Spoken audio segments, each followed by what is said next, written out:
नमस्कार सभी को। बात करते हैं भारत और पाकिस्तान के बीच बढ़ते तनाव की।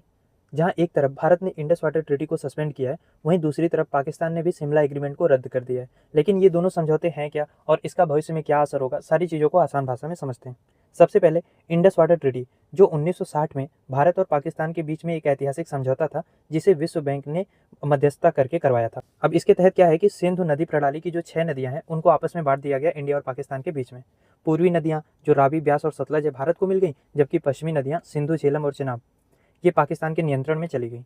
अब ये समझौता पाकिस्तान के लिए बहुत इंपॉर्टेंट है, क्योंकि पाकिस्तान का एग्रीकल्चर 80% इन नदियों पे डिपेंड करता है। लेकिन हाल ही में भारत ने इस समझौते को सस्पेंड कर दिया है, क्योंकि भारत का कहना है कि पाकिस्तान आतंकवाद को बढ़ावा दे रहा है। आपको पता है कि कश्मीर के पहलगाम में 26 निर्दोष पर्यटकों की हत्या कर दी गई और इसका इल्जाम लश्कर ए तैयबा पर लगा, जिसे पाकिस्तान से समर्थन प्राप्त है। और भारत का कहना है कि अगर पाकिस्तान शांति नहीं चाहता तो हम उसे पानी जैसे संसाधनों का लाभ भी क्यों दें। और वहीं दूसरी तरफ जो शिमला एग्रीमेंट है, जो 1972 में भारत और पाकिस्तान के बीच हुआ था, 1971 के युद्ध के बाद, क्योंकि इस युद्ध में भारत ने पाकिस्तान को बुरी तरीके से हराया था और बांग्लादेश का जन्म हुआ था। उसके बाद ये शिमला समझौता हुआ और इस समझौते में तय हुआ कि दोनों देश आपसी विवाद को शांतिपूर्वक तरीके से सुलझाएंगे, एक दूसरे की संप्रभुता का सम्मान करेंगे।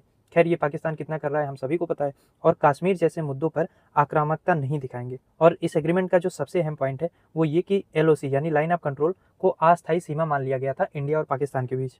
लेकिन अब पाकिस्तान ने क्योंकि इस समझौते को रद्द कर दिया है, इसका मतलब ये है कि LOC को लेकर दोनों देशों के बीच में अब कोई सहमति रह नहीं गई। भारत के लिए एक बड़ा मौका हो सकता है। रिपोर्ट्स की माने तो अगर पाकिस्तान इस समझौते को नहीं मानता तो भारत POK यानी पाकिस्तान ऑक्यूपाइड कश्मीर को वापस लेने की रणनीति पे काम कर सकता है। पाकिस्तान ने जवाबी कार्रवाई में भारत के लिए अपना हवाई क्षेत्र भी बंद किया है और बाघा बॉर्डर पर खैर आवाजाही तो रुकी गई है। साथ ही सार्क वीजा और तीसरे देशों के जरिए जो थोड़ा बहुत व्यापार होता था, उसको भी सस्पेंड कर दिया गया है। लेकिन इन कदमों से पाकिस्तान का ही नुकसान ज्यादा है, इंडिया का नहीं, क्योंकि पाकिस्तान की अर्थव्यवस्था पहले से ही संकट में है। IMF की एक रिपोर्ट बताती है कि 2025 में पाकिस्तान की GDP की जो ग्रोथ रेट है वो 3.2% रहने वाली है, जबकि भारत का 7%। और इधर भारत में ना जो पहलगाम में हमला हुआ है, उससे पूरा भारत गुस्से में है। हमारे रक्षा मंत्री राजनाथ सिंह ने कहा कि हम हर चुनौती का जवाब देने को तैयार हैं। तो दोस्तों, ये थी भारत और पाकिस्तान के बीच में जो तनाव बढ़ रहा है उसका लेटेस्ट अपडेट।